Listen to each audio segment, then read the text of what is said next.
So welcome everyone.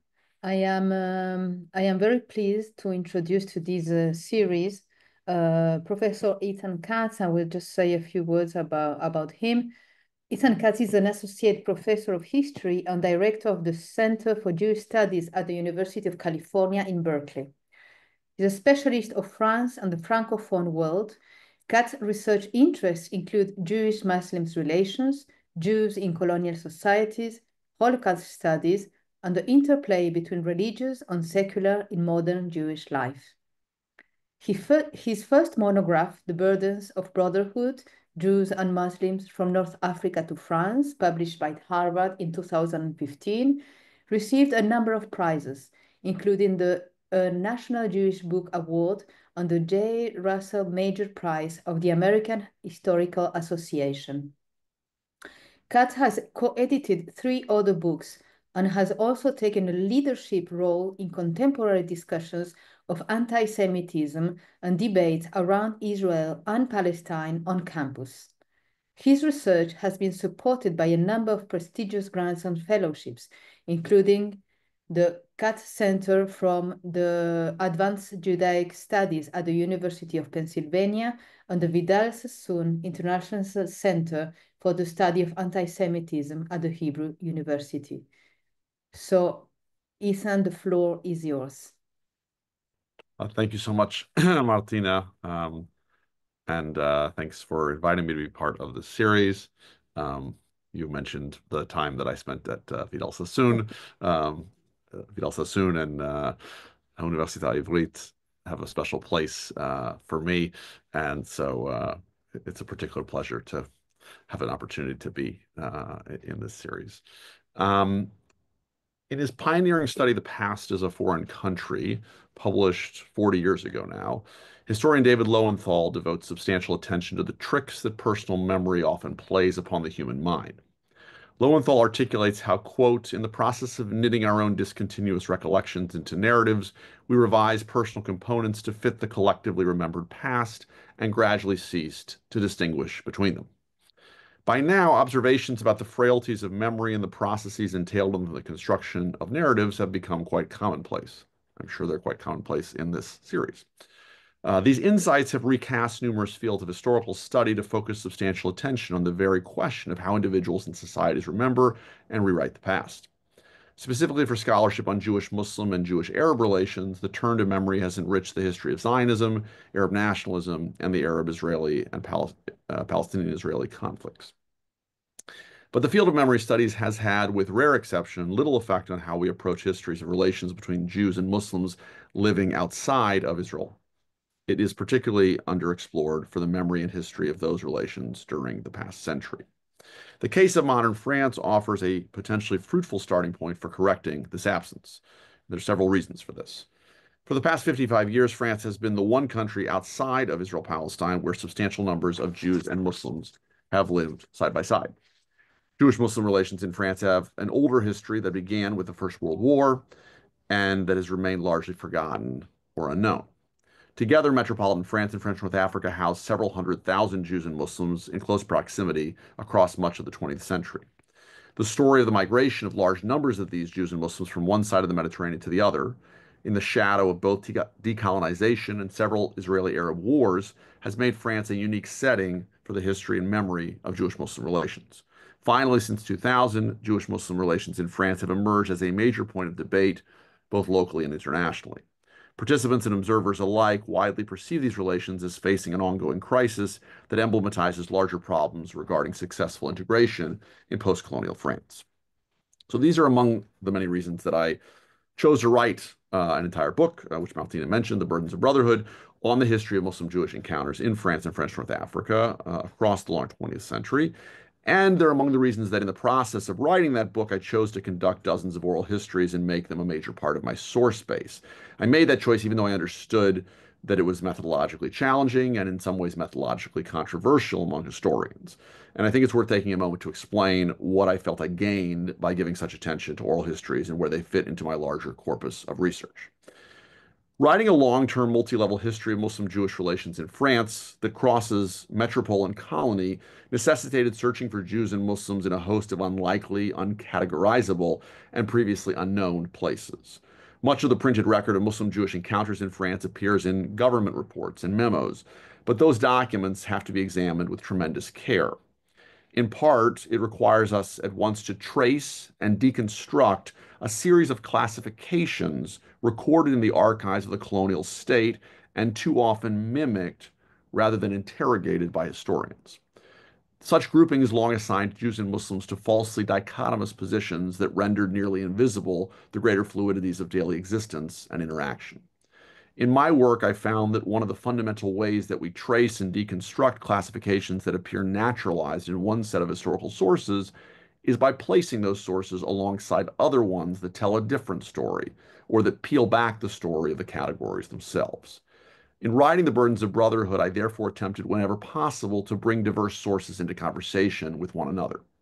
The book drew extensively on surveillance and police reports of the French state, nationally and in three distinctive cities, Paris, Strasbourg, and Marseille, as well as on community, associational, and private archives, numerous press sources, memoirs, novels, films, and indeed more than 40 oral interviews. In order to weigh diverse Jewish and Muslim perspectives on the same local, national, and international events and issues, I combed various internal sources like periodicals, pamphlets, meeting minutes, and correspondence of an array of movements and institutions in which Jews, Muslims, or members of both populations participated. Mindful of the importance of Jewish-Muslim mutual perceptions, I used the same materials to probe the two groups' representations of one another.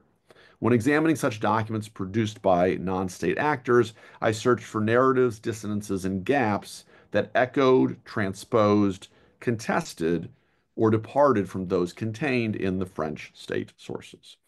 Maximizing all of these sources, for me, became far more possible with the help of oral interviews. Where the archival records of the state discuss Muslims and Jews, the preeminent concern is conflict. Even internal Jewish and Muslim sources share this focus to a significant degree. Certain state sources like census records or surveillance reports on cafes offer useful information about the proximate social geography of many Jews and Muslims, but such materials do not in and of themselves illuminate actual Jewish-Muslim encounters. In this context, oral histories serve at least two critical purposes. First, they provide records of relationships between individuals in shared spaces that otherwise remain inaccessible to historians. Oral histories offer access to the social world of interior locations, such as homes, cafes, food markets, and athletic clubhouses that tend to leave no written trace. The latter point is particularly pertinent for those like most Jews and Muslims in 20th century France. They were ordinary people from modest backgrounds of little note, and they therefore were unlikely to compose autobiographies or preserve letters or diaries, or necessarily to garner a lot of attention from state surveillance. Second, here oral histories become competing narratives that frequently challenge the rigid boundaries that have so defined state documents. Indeed, many of my interviewees explicitly questioned assumed divides of Jew and Muslim, or undermine their own generalizations about mutual hostility with anecdotes of warm relations. Thus, oral histories prove critical to reading written documents in a manner that registers both the simultaneous power of ethno-religious categories and history's more multivalent, often fluid lived experiences, identities, and encounters. As alluded to in the comments from David Lowenthal with which I began, and as those of you who have been watching this series of talks on oral history already undoubtedly know too well, oral histories, of course, pose challenges of personal subjectivity and the unreliability of memory over time. But I remain persuaded that careful historians can often account for these challenges at least as well as the pitfalls of written sources. All sources, as we know, are not unfiltered records of the past. They all pose challenges. They all have to be examined with great care and in context. I generally used oral histories to illuminate particular issues, social and cultural settings, important political movements, or crucial historical moments, rather than to verify precise facts. Whenever possible, I placed oral histories alongside written documents that ground their social context. Moreover, I sought to speak to multiple members of the same neighborhood, association, or social or political group in order to find what was common and diverged in their recollections. Finally, as with written sources, I analyzed oral accounts as much for their narrative arc and the assumptions they revealed as for the detailed portraits of a given space, organization, or set of relationships. So in This talk, what I want to focus on is the matter of narrative arc. I'm going to attempt to show how, given their challenging circumstances of the early 2000s, in their oral histories, Jews and Muslims in France remember one another and their relations by looking backward, but with one eye on the present. That is, I argue that when asked to recount past experiences of Jewish-Muslim relations, they construct narratives that visibly seek to explain the current conflict and the identity markers that define it. In so doing, they most often offer a history of successful, even seamless Jewish-Muslim coexistence shattered by sudden rupture. 5 key factors repeatedly surface and commingle in these narratives. 1, the memory of colonialism. 2, cultural commonalities between Jews and Muslims. 3, the significance of migration and settlement in France. 4, the transnational impact of the Israeli-Arab conflict. And 5, the marked increase in religious discourses and identities in the public sphere in France. As we shall see, despite the overarching narratives constructed by individual Jews and Muslims, this combination of factors often appears in a manner that exposes the internal contradictions within a single individual's testimony. Indeed, unlike memoirs, most oral histories contain a degree of spontaneity that exposes more clearly the act of narration, the fractures within a single narrative, and the relationship between narrative construction, memory, and the present. Before I go further, I should make a few points that are central to the larger history of Jewish-Muslim relations in France and that provide crucial context for the personal recollections that I seek to analyze in this paper. First of all, we can only understand Jewish-Muslim relations in France historically and currently as what I call in my book a triangular affair. That is, from their inception, the French state and notions of French national belonging have been at the heart of Jewish-Muslim interactions, and they've always spoken about each other and thought about each other through the frame of their relations with Frenchness or with the French state. Secondly, in order to frame the variety of interactions and identities historically for Jews and Muslims in France, I utilize the phrase terms of interaction.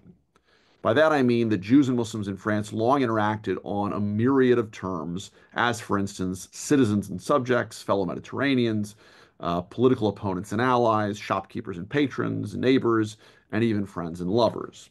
Third, particularly after the 1967 Six-Day War, the issue of the Arab-Israeli conflict took on increasing importance. More and more Jews and Muslims sought to navigate public ethno-religious identities that seemed at odds with the notion of France's Republican laïcité, or public secularism. Under these circumstances, the terms of Jewish-Muslim interaction have narrowed and become defined in increasingly conflictual terms.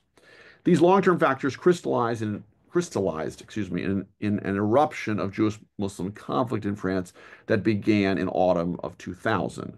The oral histories that I described here were taken very much in that context throughout 2006, as the sense of a Jewish-Muslim crisis in France remained palpable.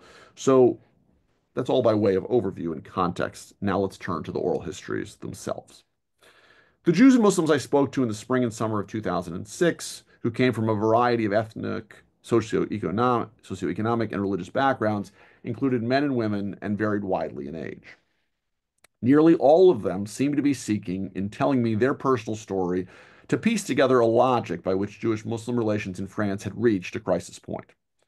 As part of this effort, they very often described what anthropologist Michael Herzfeld calls, quote, the longing for a time before time. That is, they describe with frequent nostalgia a setting, generally during the colonial period in either North Africa or France, where they claimed that, in the words of one interviewee, we did not feel there were, quote, Muslims and, quote, Jews. It was the same culture. In numerous ways, various interviewees formulate this previous era during which, quote, Jews and, quote, Muslims as categories did not define the two groups' relations or blurred with one another. Strasbourg Muslim community leader Fouad Dawi, who grew up in Morocco and described his childhood in the terms I just quoted, recounted for me how his grandmother would successfully arbitrate spousal disputes of neighboring Jewish couples, and how on Fridays Jews and Muslims ate couscous together. Similarly, Simon Dan, a Moroccan Jewish doctor who immigrated in 1964 at the age of 7, insists, quote, Jews and Muslims lived in Morocco and Algeria always in great harmony. Dan recalls a Muslim woman in Morocco whom he still calls his sister. Dan and she were born around the same time. Their families were close. Her mother was not able to breastfeed, and so Dan's mother nursed her as an infant. And so Dan explains, she's my sister. Now, he's adopted here the language of a practice widespread among Muslims in certain parts of North Africa known as milk kinship, or in Arabic, rida, a nursing bond, that creates the so-called milk siblings. Traditionally, such a relationship has great social significance. It often creates tight bonds between mothers and children from families of different social status or ethnicity. In the words of one anthropologist of Morocco, according to popular belief, quote, love is fostered only between siblings who drank from the same breast, and so-called milkkin are expected to comfort you, encourage you, and be your intermediary. At the same time, here we see an example of a Jewish-Muslim relationship that gained new meaning as one or both groups crossed to the French mainland. Whereas in many Moroccan communities, milk kinship could mediate hierarchical differences of status between families, Da'an later spoke of his closeness with this woman in order to minimize a new set of political divisions between Jews and Muslims in post-colonial France. For Da'an, the connection between the two experiences is seamless. Quote, for us with this sensibility from North Africa, Muslim-Jewish entente in the city of Strasbourg, quote, is just a logical continuation of our histoire amie, or history of friendship. Furthermore, accounts like these from Da'an and Dawi implicitly argue that contrary to the current terms and frameworks of interaction, in a previous time, identities and allegiances outside of being Jewish or Muslim formed the basis of relations between the two groups. In other instances, categories are not obliterated, but they are not obliterated or denied, but they are rather blurred. And oral histories give us a sense simultaneously of a narrative arc and the granular detail of some of these social relations. Da'an also recalled how not far from the suburb of Kronenburg, where he grew up, a family, the Bagusha, from Algeria, Jewish family, opened Strasbourg's first, quote, Oriental grocery store with products from North Africa. All the Muslims, remembers Da'an, went to this épicerie because they found there someone who spoke Arabic, who dressed like them, who served the great sacks of spices to which they were accustomed in North Africa. For many, for many years before, Strasbourg had halal shops where religious Muslims purchased their meat. For many years before there were halal shops in Strasbourg, at a time when there were none, religious Muslims purchased their meat at kosher butcheries. So similar kind of dynamic where they could find the kind of food and the kind of culture to some extent that they were accustomed to in North Africa that was distinctively Muslim in a way in North Africa, in a distinctively Jewish space in Strasbourg. At North African Jewish celebrations of holidays like Purim and life cycle events like bar mitzvahs and weddings, Muslim musicians from the Maghreb often participated in Judeo-Arabic music that continued to constitute an important part of the ambiance of Jewish-Muslim encounters, as it had in many cases in North Africa. At the same period, in another small town in the suburbs of Strasbourg, Schiltigheim, a little bit to the north of Kronenburg, a Muslim girl from Morocco named Zubida Tribak. She arrived in Strasbourg in 1967 at the age of 8, and she began to discover commonalities, also, she tells us through oral histories, with certain North African Jewish neighbors. She came from a traditional Muslim family of modest means. Her father had been a Mason. In 1977, he became the founder and imam of the second Muslim prayer space in the Strasbourg region. Her parents had, in her words, quote, a spirit of openness and, quote, grand ideas that brought them to France in order to give their children a French education and greater opportunities. And in school, Tribak met a classmate named Ani Atia. And she describes in her oral history, she says, Ani said to me, I'm from Algeria. And her name was Ani. I said, you're from Algeria. Your name can't be Ani. She said, no, I'm Jewish. And I was happy, and I returned home, and I said, Mama, there's this girl who comes from Algeria. It's great. And Mama said, really, what's the story? I said, the Jewish mother, she also wears the foulard, the headscarf, the hijab. The Atia family, which had come from Tlemcen, Algeria, after the end of the French-Algerian War in 1962, was active in the sizable North African immigrant Jewish community that had formed by that time in their town. And it turned out the family lived in the same apartment building as this girl, Zubida Tribak, and her family. The Yates were on the 7th floor. The Tribaks were a few floors below. Tribak's mother at the time didn't know a word of French. And in Ani's mother, she found someone she could speak Arabic with, which Tribak explains was very important for us. Ani's mother, who was lonely after the death of her husband in an auto accident, found a nearby companion. The two women would sit and talk for hours. They exchanged cakes on Jewish and Muslim religious occasions. Madame Atia, like Tribak's family, was religiously observant. She refused to eat anything when she visited the Tribak's apartment, and she asked someone to push the elevator button for her on Shabbat. Young Zubida was learning all the time about Judaism and what she found to be striking similarities with Islam, similar holiday traditions, circumcisions, and wedding rituals, including the Hina. Tribak's mother often consulted her friend's knowledge of the Jewish lunar calendar, which was similar to that used by Muslims, to find the correct date for upcoming Muslim holidays. So, in a new setting, these two families discovered each other as fellow North Africans. Later, as a university student, many of Tribak's closest friends were also Jews who taught her more about their traditions and left Tribak repeatedly struck by how, quote, it was exactly the same thing as for Muslims. Felix Amanou, a Jew from Algeria, many years earlier, he recounts in the present how many years earlier there were similar blurring of boundaries amidst intricate Jewish-Muslim social webs during his childhood in the 1930s in the Marais neighborhood in Paris. And it's only with a combination of census records, business inventories, and oral histories that we can reconstruct a social world like this, right? By the late 1930s, in the famous neighborhood of the Marais in Paris, Jews from the Maghreb had formed a community with shared experiences, tastes, and sensibilities. Coffee houses especially became key social gathering points. The central hub of activity, located a stone's throw from the fashionable old Parisian neighborhood of the Ile Saint-Louis in the city's heart, ran along a street called the Rue François Miron and the intersecting Rue de Jouy. Together, these streets included 8 North African Jewish-owned cafes. The 1936 census recorded about a dozen Muslims and nearly 60 North African or Levantine Jews living along this street, the Rue François Miron.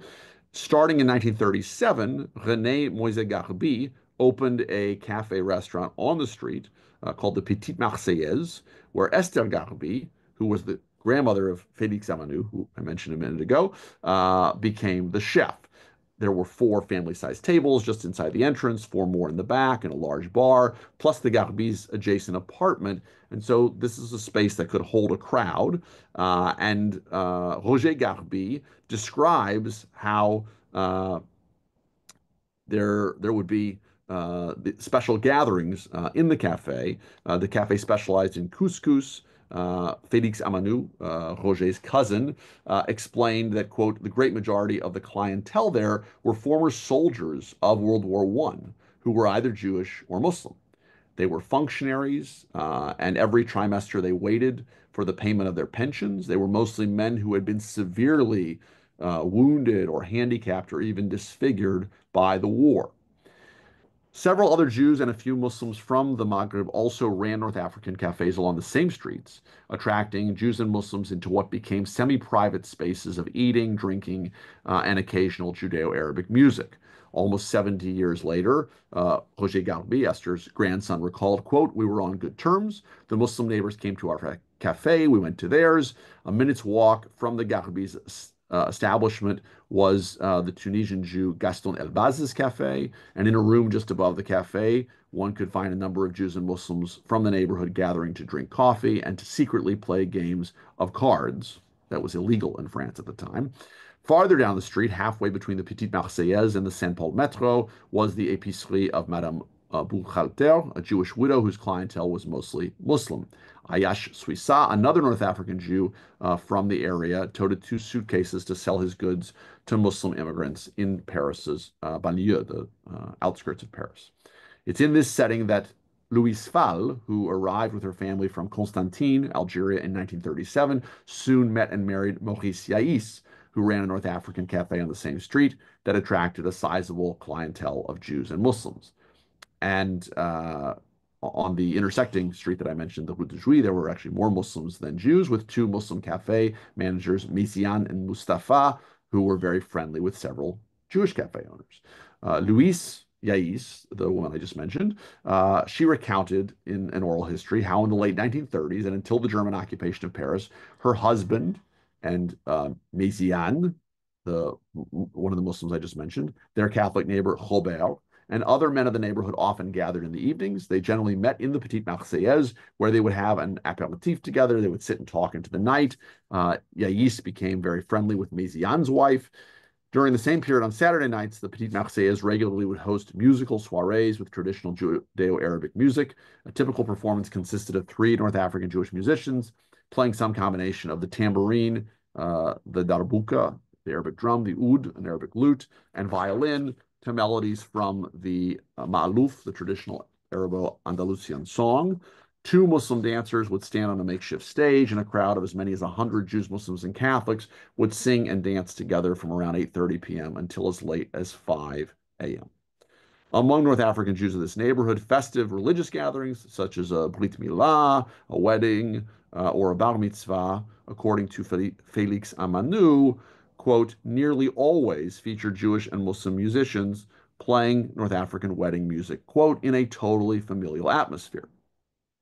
The Jewish artist Patricia Yais, daughter of Louis Yais, describes and elaborates a similar outlook gleaned from her own childhood in the same neighborhood. Quote, I even mixed up, she writes, the Jewish religion and the Arab religion. When my sister Claude was dressed up as Queen Esther for the holiday of Purim, she was photographed in front of our Muslim friend Mustafa's cafe. I no longer knew if this was a thing that had to do with Jewish religion or with Arab culture. For me, all these colorful costumes, these things, as for me, that was more Arab than Jewish. Patricia explains more broadly, for me, Arabs, they're the people who resemble us a great deal. Reflecting with a poignancy that reveals further her contemporary preoccupations, she exclaims, quote, I am very lost in this story, very, very lost. I am neither Jewish nor Arab, or perhaps both. Each of these examples, which are only a sampling, illustrate a strong overlap between narratives that blur or deny the historical line between Jew and Muslim and those that emphasize aspects of shared culture. Such accounts suggest, wittingly or not, that categories of Jew and Muslim have only relatively recently become the overriding and undisputed public signifiers for large portions of these two populations in France. But articulations of this narrative often contain internal contradictions. Fouad Daoui notes how, as he grew up in Morocco, he heard his father and others describe someone they considered tricky or clever as, quote, Jewish. Daoui hastens to explain that the phrase had no pejorative connotation. As she spoke to me, Zawiya Tribak repeatedly referred to Jewish friends of past and present with declarations such as, they are Jews, but they are very good. Even Simon Dan's emphasis on he and his Muslim neighbors' continued practices in France of the Jewish-Muslim tradition of the Mimuna contains ambiguity. This tradition of the last day of Pesach included Muslims bringing food to Jews, yet it long constituted, at least in part, a ritual of temporary reversals that emerged from a social order of majority Muslim rule over a Jewish minority.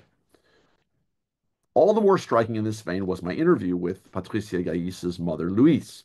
In March of 2006, as I prepared to turn on the tape recorder for our interview, Louise, 76 years old at the time, asked me to remind her of the subject of my research. When I told her I was writing a book on the history of relations between Jews and Muslims in France, she immediately declared, Les Arabes, une sale race, or Arabs, a dirty race. Undaunted by this inauspicious beginning, I proceeded to listen as Louise told me about her childhood in Constantine, Algeria. What did she talk about? Her father's skill as a Judeo-Arab musician, her husband's longtime North African cafe in the Marais, and her family's professional and personal relationships with a number of Muslims. So clearly, if ironically, she was describing herself as what several scholars have recently taken to calling an Arab Jew, despite the fact that she had differentiated the categories so emphatically before we began the interview. And she did periodically return, amidst her descriptions of complex social relations, to strongly denunciatory language about Arabs that clearly reflected contemporary preoccupations. And her daughter, Patricia, who I mentioned earlier, actually spoke to me separately about her sense that for her mother, this was very hard to navigate, and that the comments that she would make that could sound like they were describing Arabs of decades past in a hostile way were a way of trying to work through contemporary anti-Semitism and conflict that was around her in France.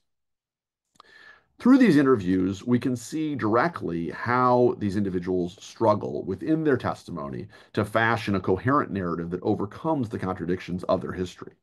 Moreover, these examples reveal the presence, even during the quote, time before time, of the categories of Jew and Muslim and tensions between them.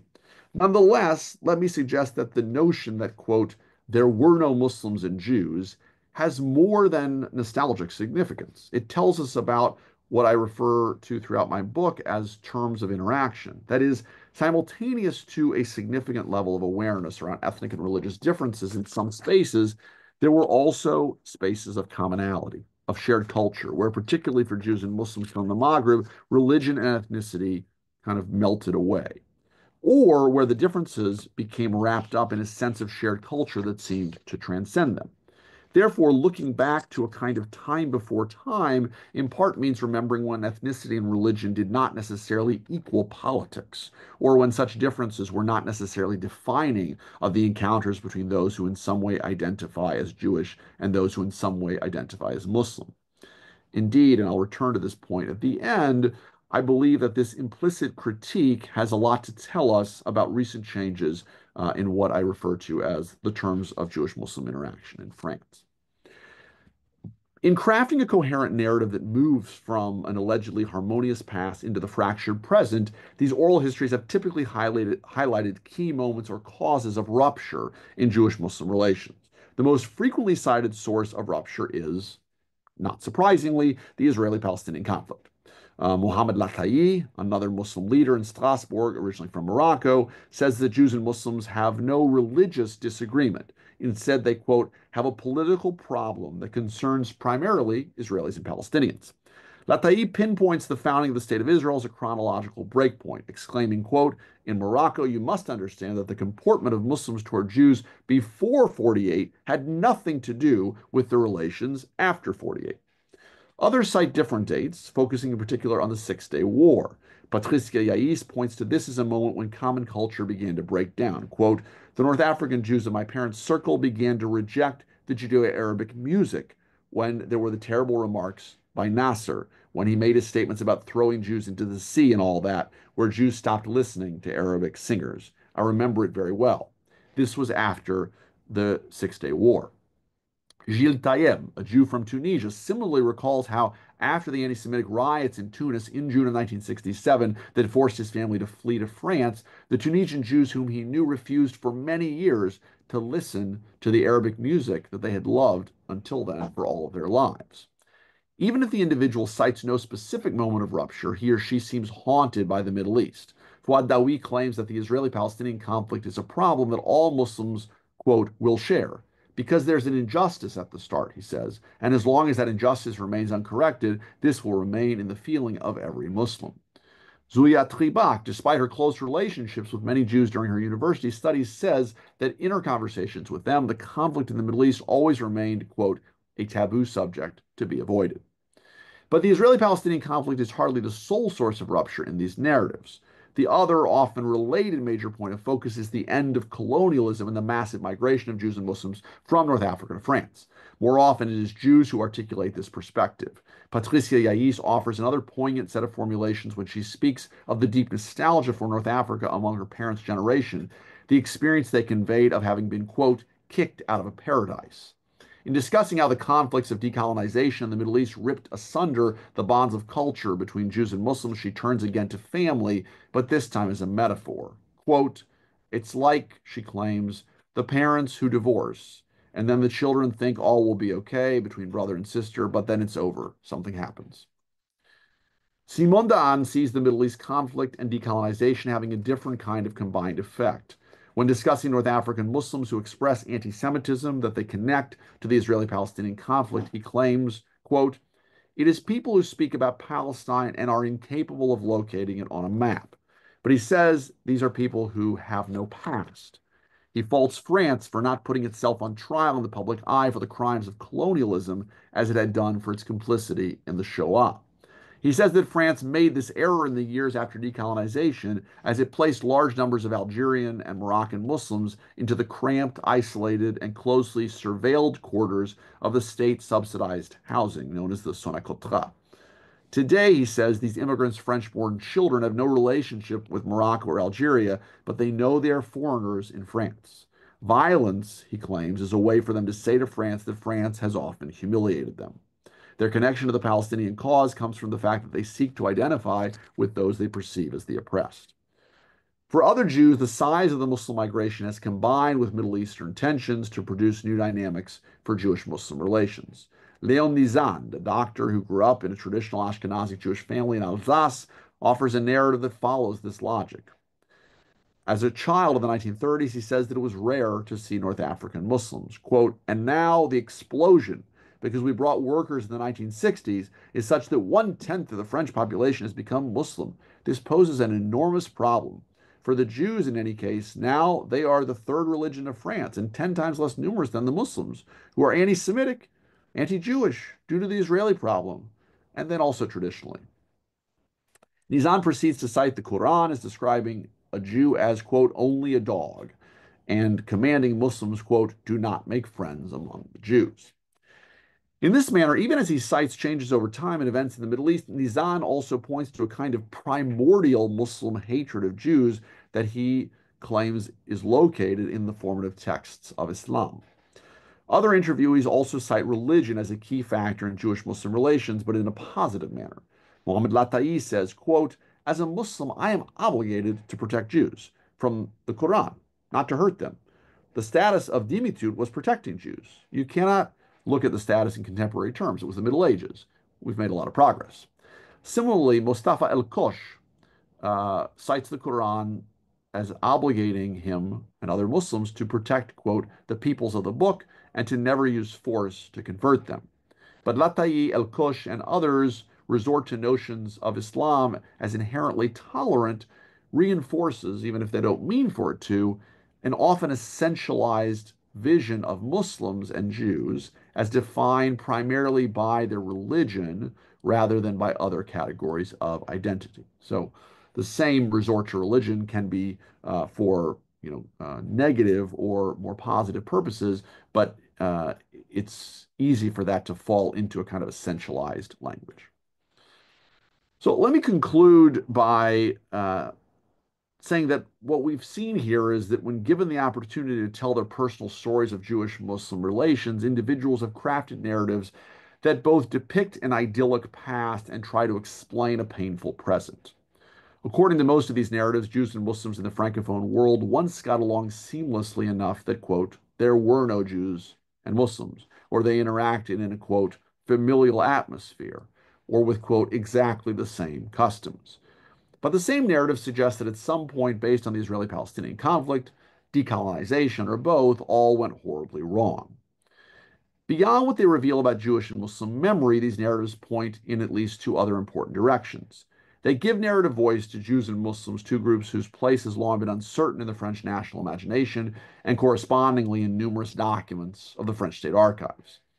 Thus, these testimonies offer pieces of a history that runs against the archival and hegemonic national grain. In that history, Jews and Muslims interacted in a range of different ways, from Saturday night parties to daily cups of coffee and games of cards. In addition, we should take seriously many interviewees' insistence that Jews and Muslims only emerged recently as defining categories and boundaries. This reveals at a new level, that of the mentalité of countless individuals, the marked ethnicization of Jewish-Muslim relations that has occurred over a period of decades in post-colonial France. Indeed, if these interviews are representative, they demonstrate that Jewish and Muslim perceptions are part of a striking evolution. Thousands of people interacted as fellow immigrants, shopkeepers, and clients, monotheists of their respective religions, musicians and artists with shared North African sensibilities, friends, and even lovers. Yet by the early 2000s, according to much of French society and to their own rendering, they had become, above all, Jews and Muslims. Thanks. Wow, Ethan, thank you very much for this amazing presentation. So rich, so deep. I'm opening now for questions. If someone, let me see how I do that. If someone wants to ask a question, you can write on the chat or you can open. Okay, I don't see your name. You put your hand. Yes, please. Shalom. Can I speak in Hebrew, איתן? כן, זה בסדר. תודה.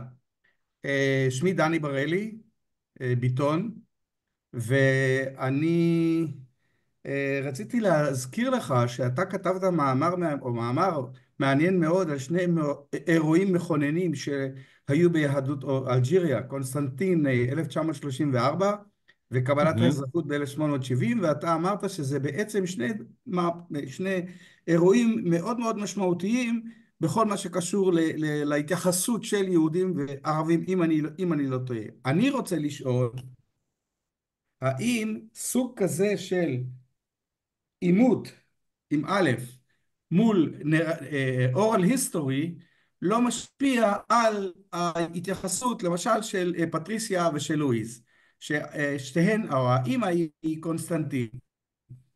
וחשבתי שבעצם אחד הדברים שאני מזהה לאורך הקריאות שלי, שיש איזו נטייה למתן את כל היחסים בין יהודים לערבים במגרב באופן שכאילו יבוא יאמר, לא היה לנו, היהודי יגיד, לא היה כל כך רע, מה אתה דואג? ובאיזשהו מקום, גם עומר בועם עושה את זה. סליחה, אני מבקש להתרכז בשאלה, כי בסדר? אז איך אנחנו מתמודדים עם מצד אחד היסטוריה בעל פה שאומרת X או Y או מרואיין, מול המשקל של ההיסטוריה הכתובה. Okay. Just Ethan, they asked me to say summary in English, and just saying that these I don't know your name. It's not written here. Sorry, but he's saying about the on the one hand you have oral history talking about an idyllic past, but then as you wrote, Ethan, he's coming back to some articles that Ethan wrote about the Constantine riots in Algeria. And also the fact that the French state, they gave the French nationality to the Jewish, only to the Jewish population in Algeria in 1870. So there are contradictions between oral history and actual historic facts. How do you relate to it? More or less, right? Am I okay? Do you want to add? Yes. Yeah. Okay. No. I think you got it. So yeah. I mean, it's a very good question. Thank you for reading some things I wrote probably a long time ago. So number one, you're pointing to something important, which is, I mean, there's a number of moments that I referred to. I didn't come out and say that they're glossing over things, right? They're remembering things in a way that's not necessarily correct in terms of how positive something was. And right, so I mentioned this woman, Louise Yais. She actually recounted for me in great detail how she was, she must have been 3 or 4 years old at the time of the 1934 Constantine riots. She looked through a little peephole. She was terrified. For people who don't know, the 1934 Constantine riots, 25 Jews are killed, 3 Muslims are killed in Constantine. It's a very complicated story. Joshua Cole's written a wonderful book about it. Very simply, there were riots, and then there actually were kind of under the cover of the riots, murders that took place in a number of homes by a small group of Muslims who exploited the riots to carry out these murders that seem to have been very political and that were brutal and awful. So that experience, she certainly recalled back to that experience, particularly when she was thinking about conflict or anti-Jewish violence in the present. But she also had had this experience of feeling very wrapped up in Arab culture.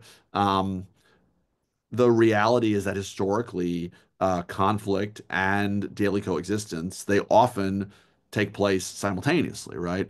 And so if we go into oral histories, we will definitely find oral histories that speak about conflict or violence as well. And we will sometimes find people who are so influenced by the present that they will say things like what she said before our interview began, right? The Arabs are a dirty race. And so I don't think it's necessarily a conflict always between written and oral, but it is a conflict sometimes between nostalgia and the choppier realities. But that can also be flipped on its head, right? Because a lot of the narrative that I was encountering and writing against in terms of in the French press or in Jewish accounts when I was working on my book was a narrative of constant violence, right? That Jews and Muslims had never been able to successfully coexist, that Islam was inherently hostile to Jews. So we tend to have these very polarized narratives. Either, I mean, Mark Cohen wrote kind of a famous essay about myth and countermyth, where he talks about the myth of interfaith utopia between Jews and Muslims in Muslim lands, and a counter myth of perpetual Islamic hostility toward Jews. And the reality is certainly somewhere in between. Thank you, Hitan. There's Michal Ben Yaakov. You wanted to ask a question? Are you there? Thank you. Yeah. Thank you very much, Ethan. Good to see you again. And you did a really marvelous job of intertwining the theory and your concept, working with the individual examples. While listening to all your relaying of the or interviews, I had a question came up whether you found gender differences in terms of the stories of men and women, and generational differences between those, at what age they migrated to France, as opposed to a generation in terms of migration, as opposed to those that were French-born Jews or Muslims from North Africa. Yeah, those are really good questions. Thank you, Michal. It's good to see you. Thank you for coming. I mean, gender differences, I'm reluctant, partly because I'm not a neuroscientist, to talk about differences between men and women in the way that they remember. But what I think is pronounced is that women were often more likely, Jewish and Muslim women, to have spent substantial time with each other in various settings, because of the fact that at this time, very significant numbers of women are in domestic roles where they're likely to have experiences like Zubidat Tribak's mother and Aniatia's mother, where they're at home, they're making food in their apartment, they're lonely during the day, they're looking for companionship. In some ways, that's actually connects to a longer history. I talk a little bit about this in the book. Right, where women would have gone to bathhouses together in North Africa when there were common bathhouses, or when there were common communal ovens, they would have been baking bread together. So there's a certain kind of gendered nature to some of these social relations that I think you get in some of these narratives. But yeah, I'm a little reluctant to overgeneralize, but I think that women often had these kinds of experiences that, in a way, we might see them as softer experiences that would sometimes sort of soften their ways of talking about how relations had developed over time compared to men. If I can add on to that, I mean, how many of the men, if they had, rival coffee houses, had other spheres of conflict that had that did or didn't have to be, you know, cultural or religious that the women didn't have. You know, you have different layers there.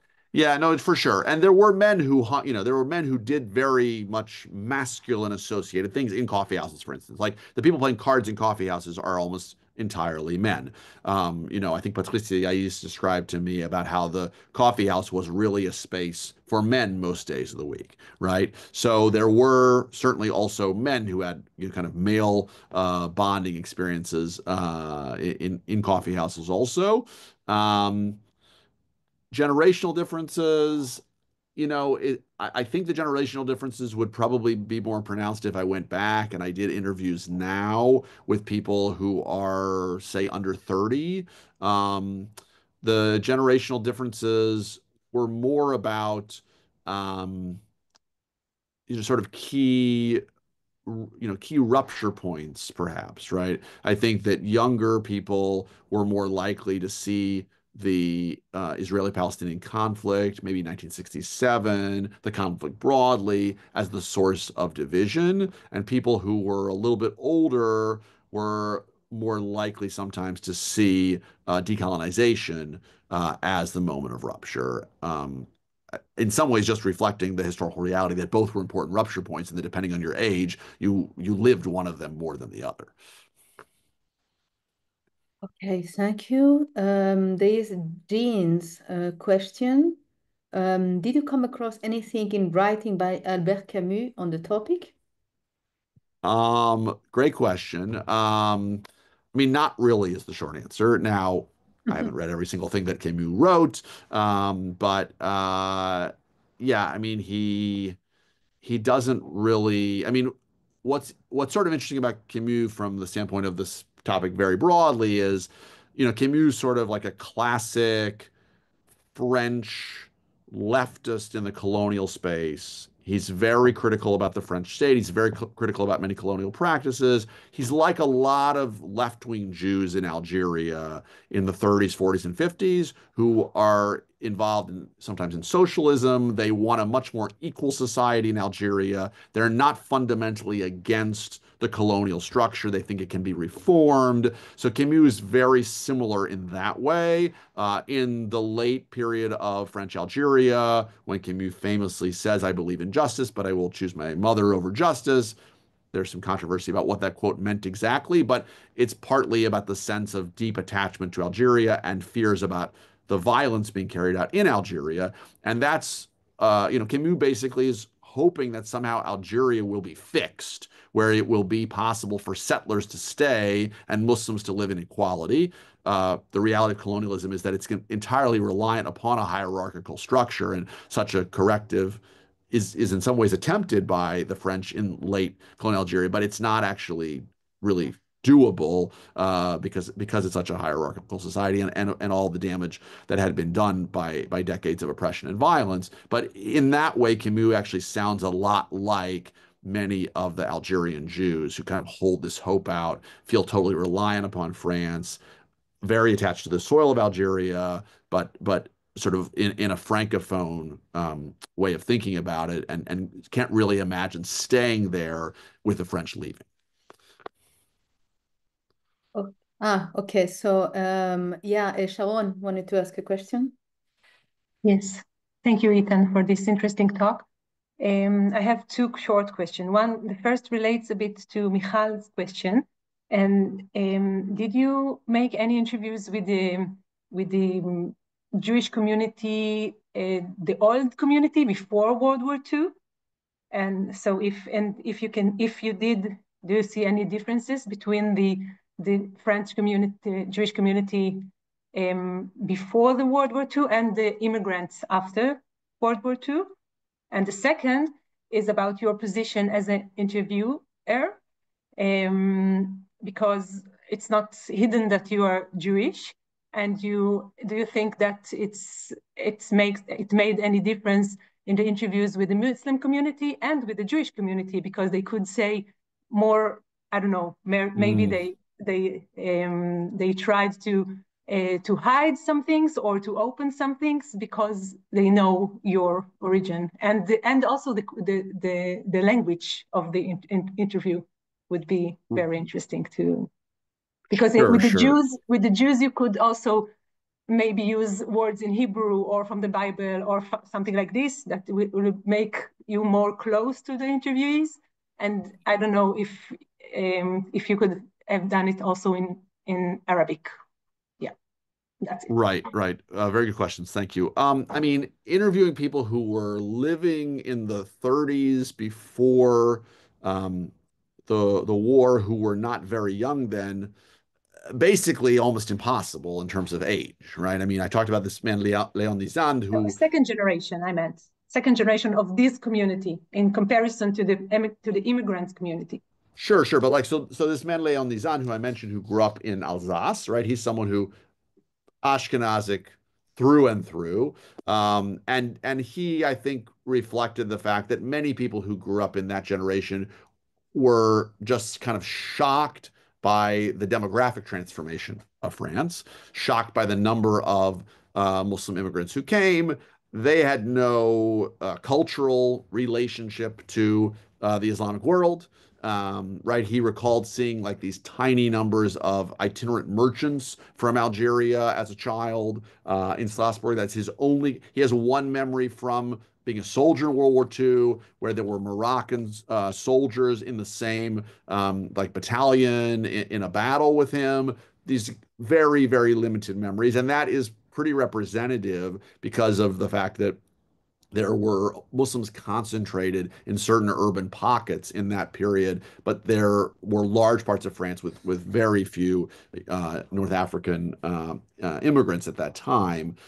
So that, I mean, I think that is partly a generational issue and partly an issue also of Ashkenazic versus Sephardic Mizrahi Jews. So you're pointing to something important there. Thank you for that question. My positionality. So when I did these interviews, I was not wearing a kippah. I mean, in my life in general, I was not wearing a kippah all the time, and I wasn't wearing a kippah, therefore, in the interviews. I'm not sure actually whether all, I mean, sometimes occasionally people would ask me if I was Jewish. Usually it would be a Jew who would ask me that, not a Muslim. I definitely don't think all the Muslims who interviewed me thought about me being Jewish. They sometimes said very critical things about Israel or about Jews. Maybe they would have said them anyway, but it felt to me like they thought of me as being pretty neutral. This, American, probably kid to them, wanting to learn about stuff.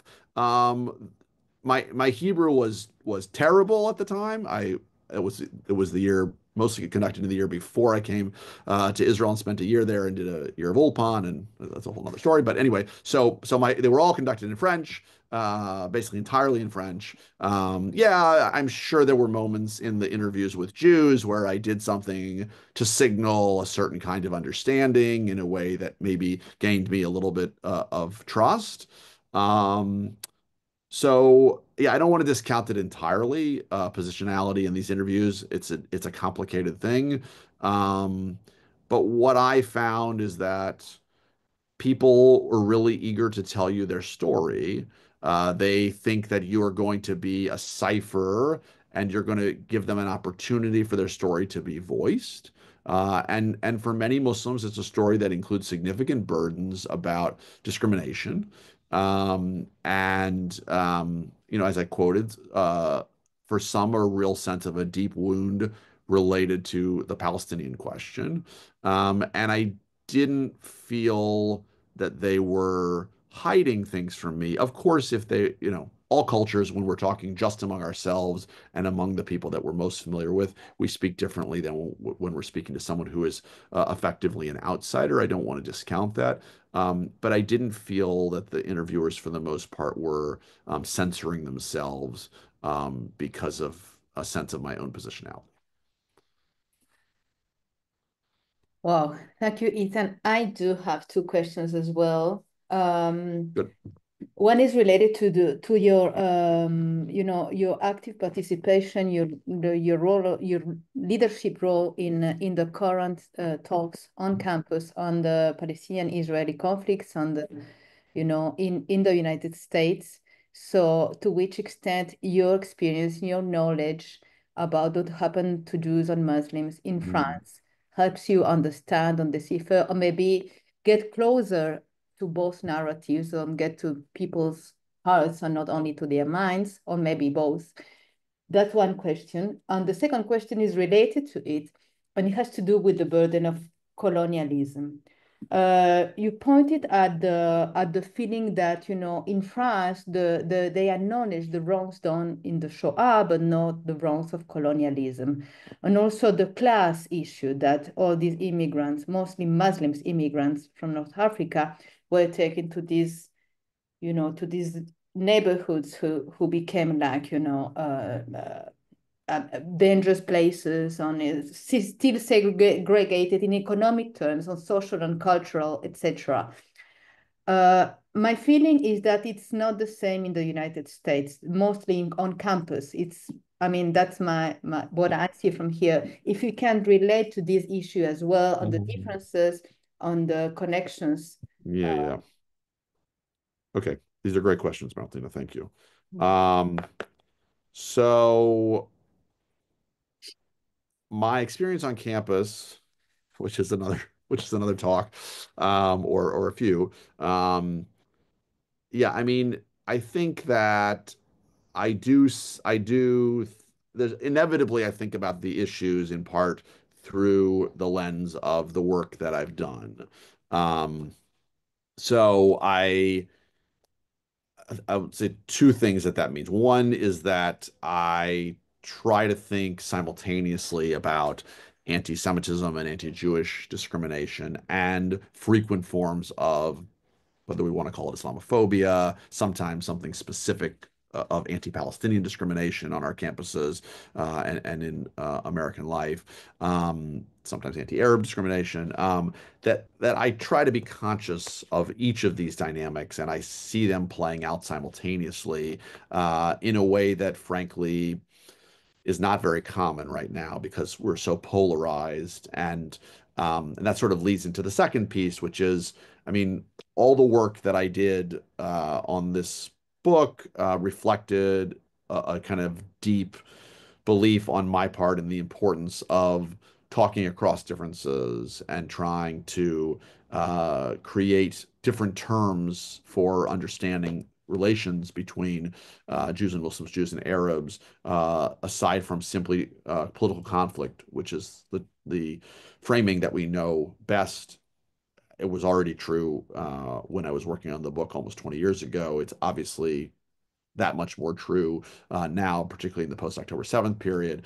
And so I have spent a lot of time actually building a dialogue program here for students with a Muslim colleague and with two pretty amazing facilitators, one of whom is a Moroccan Muslim Arab woman and the other's Jewish American. And we have Palestinians, some of whom are very activist, other Muslim students, Jewish students, an Israeli student, some very religious Jewish students in the group, very diverse, and they have really stretched themselves, and it's been a pretty amazing experience. That work is attacked a lot by activists to some degree on both sides right now. But my continued sort of belief in its importance, I think, does reflect my own scholarship and my framework of relations as a way to try to think about things. I think the broadest way that it influences me is that I just believe very deeply that what we need right now is to try to find a way to have empathy for all of the important stakeholders in the Middle East and on our campuses. And that is the opposite of the approach that is being emphasized by most people that I see to some degree, both in the Middle East and on our campuses, which is to have a great deal of empathy for those closest to you and to dehumanize frequently those that you see as on the other side. I've actually just finished a book manuscript. It's a short book, trying to use history to think about these issues and to think about history as a tool for empathy. So yeah, I think it has affected me in different ways. The burden of colonialism question is a really good one. So I think part of what that question is getting at is the degree to which, in some ways, an actual experience of colonialism helps to shape people's politics in a place like France.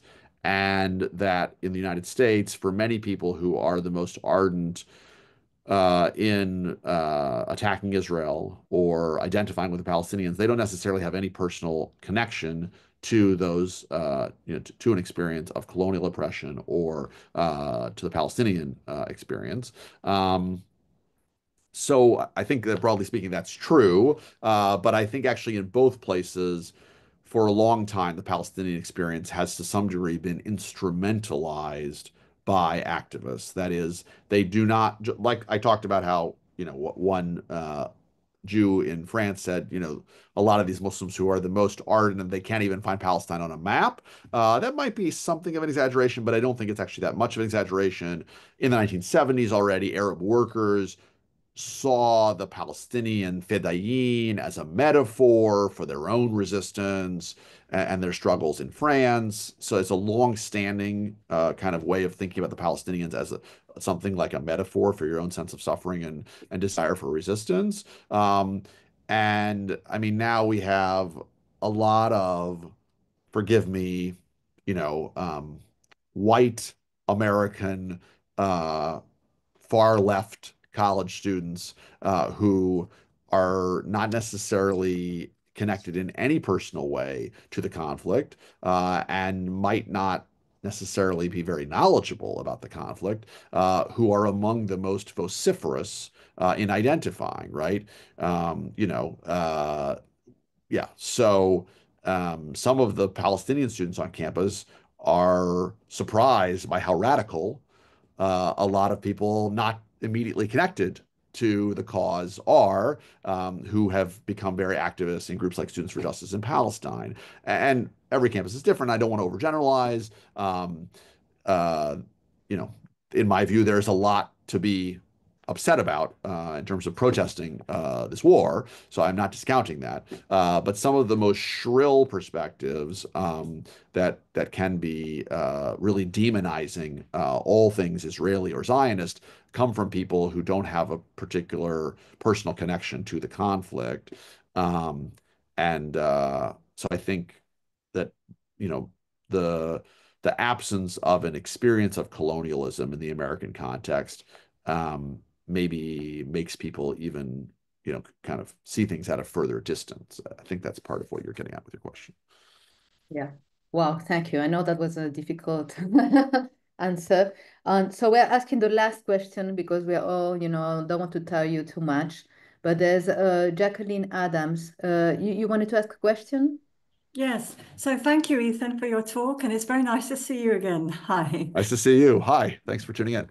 Thanks. Look, I have two questions, very brief. One is, I was wondering from your experience with this research, and thank you for the talk, what did you personally find to be the strengths and the weaknesses of using oral history interviews as a way of collecting data, as it were? And the other thing is, I wonder if you could please recommend a source on what you mentioned about gender and neuroscientists. I would like to read more personally about what neuroscientists have said about how gender affects memory. Thank you. Okay. I'm just going to answer the second one very quickly first. I'm sure there's good material. I don't know the material at all. I don't have a recommendation. I apologize if I gave the impression that I would. I just simply was acknowledging that there probably is good work that has been done and that I am altogether ignorant of it because I am not a neuroscientist. Sorry. Strengths and weaknesses of oral histories. I mean, I tried to get at that to some degree in the first part of my remarks. I mean, I think oral histories have to be treated like other sources with tremendous care. And I think, if they're being used to piece together events, then they're more likely to contain all kinds of factual problems.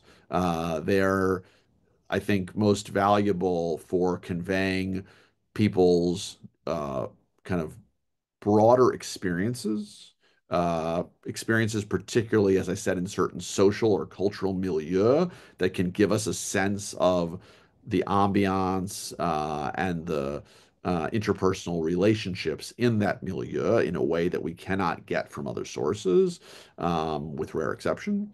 And they're very useful for thinking about narrative in the way that I tried to do it in this talk, right? I mean, they're telling us stories, and they're often, I mean, they're doing what we all do, right? This is one of the reasons that those of us who are historians believe in narrative, which is that we use narrative to structure our entire worldview and our place in the world. But an oral history is a way that we can actually see people doing that in a very intimate way, and with some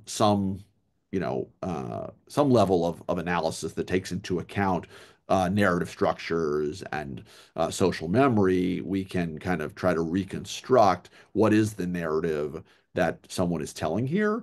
How are they being influenced by wider narratives around them? How are they telling us a story that maybe actually cuts against the kinds of narratives embedded in written sources, and sometimes problematically embedded in written sources? So that's sort of how I see the strengths and weaknesses of them.